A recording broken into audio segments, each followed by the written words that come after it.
sur le pont de Nantes, un balayer donné sur le pont de Nantes, un balayer donné. La belle Hélène voudrait bien y aller, la belle Hélène voudrait bien Guy Béard pour accueillir Sarah Doraghi. Bonjour Sarah. Bonjour. On part à Nantes. Alors, c'est quoi Voyage à Nantes? C'est un festival installé de renommée mondiale. 8e édition, extraordinaire. Ça se passe depuis 2012 à Nantes. Alors, c'est en 3 parcours. Il y a centre-ville, hors centre et un parcours estuaire. Ce qui est génial dans ces expositions-là, c'est qu'on réunit à peu près, là par exemple, à peu près une soixantaine d'artistes, à qui on va demander d'abord d'avoir du talent, mais ça c'est gagné, ça c'est déjà fait. Mais ce qui se crée là-bas pour ces expositions-là, il faut prendre en compte l'identité de la ville de Nantes, mais aussi l'actualité brûlante dans laquelle on est, et puis l'environnement. Évidemment, ce sont finalement tous les sujets qu'on retrouve dans l'actualité, mais toujours avec un clin d'œil à la ville de Nantes. Il y a vraiment des œuvres à couper le souffle, vraiment. Colossal, c'est énorme, hein, on est d'accord. Oui, des œuvres monumentales, hein. mais qui sont, alors certaines vont rester, ce sont des œuvres qui vont rester de façon permanente, donc qui sont temporaires, mais ce qui est génial, c'est que c'est aussi dans les espaces publics, alors en institution, hors institution. Évidemment, l'organisateur d'ailleurs disait c'est fou parce qu'on touche à peu près 10%. Quand c'est dans les musées, par exemple, on touche 10% du public. Quand c'est hors musée, on touche 90% du public. Et c'est ça qui est magique. Donc je vous invite, venez voyager avec moi à Nantes, regardez. Je vous suis.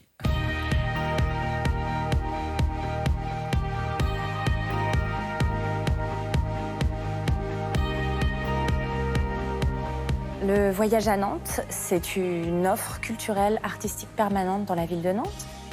Il est possible de cheminer le long d'une ligne verte qui rassemble en fait l'ensemble du dispositif culturel nantais. Aujourd'hui, nous sommes à la 8e édition de cette manifestation culturelle et artistique qui laisse à chaque fois dans son sillage des créations permanentes qui peuvent être découvertes toute l'année.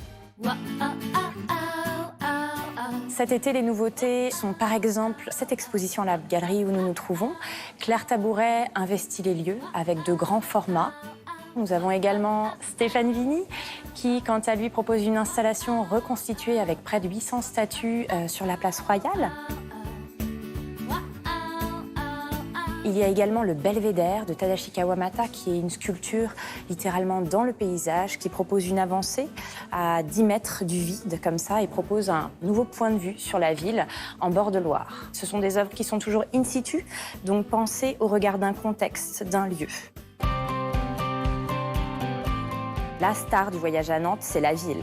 Donc on choisit de toute façon des lieux qui lui appartiennent, qui sont emblématiques, incontournables, mais aussi les petits recoins, les lieux un peu plus secrets, les pépites de notre architecture ou de notre patrimoine. Ici, on se trouve dans la jungle intérieure, qui est un jardin que j'ai réalisé en plein centre-ville de Nantes. Il est né d'une pulsion et d'un désir violent de végétation en plein centre-ville. Moi, j'arrive de la campagne, j'aime la ville aussi, il me fallait les deux. Cette année, on a le plaisir d'avoir une horloge humaine en ville qui est installée sur la place Gralin, sous un porche. Vous allez voir, c'est un objet extrêmement étrange qui s'ouvre à toutes les heures de la journée, de 10h à 21h. Et au-dessus vit l'horloger qui vient combattre sa machine. D'Estuaire Nantes-Saint-Nazaire, qui est une collection d'œuvres d'art, toutes in situ et monumentales, qui peuvent se découvrir à la manière d'un monument dispersé et qui relie Nantes à Saint-Nazaire. Cette collection peut être découverte depuis le fleuve, en embarquant par exemple à Nantes sur un bateau, mais peut aussi être découverte facilement à vélo. Il y a vraiment tous les styles. Je voyais les 800 statues sur la place, ça doit être impressionnant quand même. C'est très impressionnant, je vous dis encore une fois, c'est émouvant, ça rend intelligent et ça amène une réflexion sur ce qui se passe dans le monde.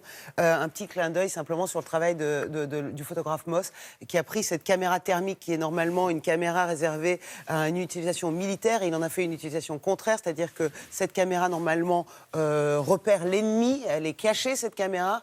il ne la cache pas et il repère les migrants. En fait, c'est vraiment cette crise migratoire qui est la plus importante depuis la Seconde Guerre mondiale qu'il pointe comme ça et on repère ces migrants au loin simplement par la température de leur corps et la circulation de leur sang.